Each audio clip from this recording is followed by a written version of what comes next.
श्रीगुरुभ्यो नमः। ओम स्वस्ति श्री गणेशाय नमः। विगत अध्याय आमे माने श्रवण करथिले कि भगवान श्रीकृष्ण कहउछन्ति मोर भाव को जानि नथिबा मूढ़ लोक माने मनुष्य शरीर धारण करथिबा सकल भूत मानक महान ईश्वर स्वरूप मते तुच्छ दृष्टि देखन्ति, अर्थात निजर जोग माया द्वारा संसार उद्धार निमंते मनुष्य रूप में विचरण करुथिबा मते साधारण मनुष्य बोली भावन्ति। व्यर्थ आशा रखिथिबा, व्यर्थ कर्म करुथिबा और व्यर्थ ज्ञान युक्त होइथिबा सेही विक्षिप्त चित्त अज्ञानी माने राक्षसी, आसुरी और मोहिनी प्रकृति ही धारण करी रहन्ति। किंतु हे कुंती पुत्र, दैवी प्रकृतिर आश्रित महात्मा माने मते सकल भूतंकर सनातन कारण और अविनाशी अक्षर स्वरूप जानी अनन्य मनरे युक्त होई निरंतर मोर भजन करन्ति।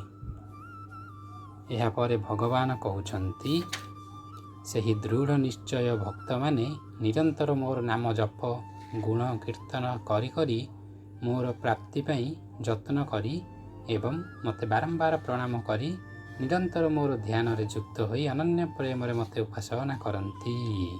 या परे भगवान श्रीकृष्ण अर्जुन को कौन कहउछन्ति ताहा आज आमे श्रवण करिबा। अहम क्रतुरहम यज्ञः स्वधामहौ महोषधिं मंत्रो अहमहमेवाव्यक्यमहमग्निरहं हृतं। मु क्रतु मु यज्ञ, मु स्वधा, मु औषध, मु मंत्र, मु घृत, मु अग्नि एवं मु ही हवन रूपी क्रिया अटे। कथा भगवान श्रीकृष्ण एठारे अर्जुन को कहिछन्ति पिताहमस्य जगतो माता धाता पितामहः वेद्यं पवित्रमोङ्कार रुक्सां जदुरेव च।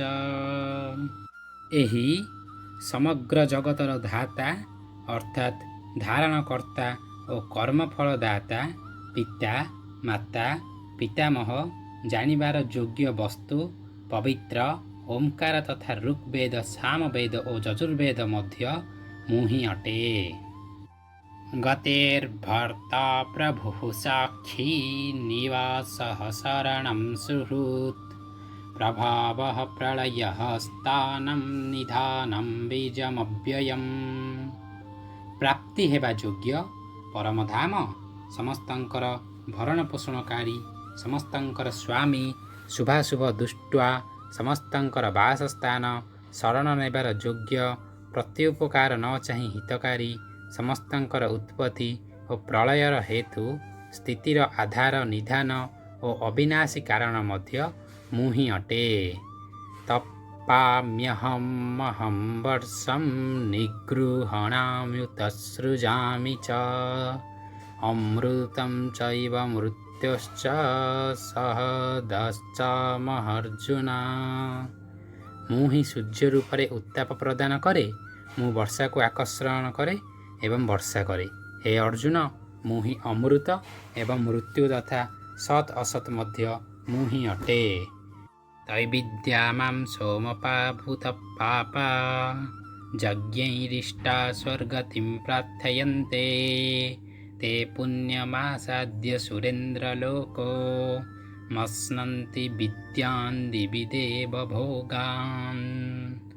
तीन वेदरे विधान करा जाइथिबा सकाम कर्मकारी यज्ञर सोम रस पान करुथबा निष्पाप पुरुष माने मते यज्ञ मानक द्वारा पूज्य करी स्वर्ग प्राप्ति चाहन्ति।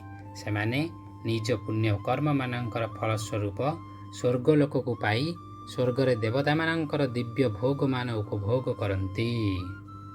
आज एठारे आमे जो 5 कोटी श्लोक विषय शुणिले सेथिरे भगवान श्रीकृष्ण निजर व्यापकता संबंध रे वर्णना करिसन्ति। भगवान कहउछन्ति समस्त वेदर ओंकार होउछि मु होउछि वर्षा, मु होउछि सूर्य, मु होउछि ଏ ବିନାଶକାରୀ ଶକ୍ତି ଏବଂ ମୁଁ ହେଉଛି ଏହି ସୃଷ୍ଟିକାରୀ ଶକ୍ତିର ମୂଳ। ସମସ୍ତ ଜୀବ ଜଗତ ମୋ ଠାରୁ ସୃଷ୍ଟି। ଏହାପରେ ଭଗବାନ ଅର୍ଜୁନଙ୍କୁ ଆଉ କ'ଣ କହୁଛନ୍ତି ତାହା ଆମେ ଆଗାମୀ ଅଧ୍ୟାୟରେ ଶ୍ରବଣ କରିବା। ସେ ପର୍ଯ୍ୟନ୍ତ ରହୁଛୁ, ବିଦାୟ ଦିଅନ୍ତୁ। ନମସ୍କାର, ଜୟ ଜଗନ୍ନାଥ।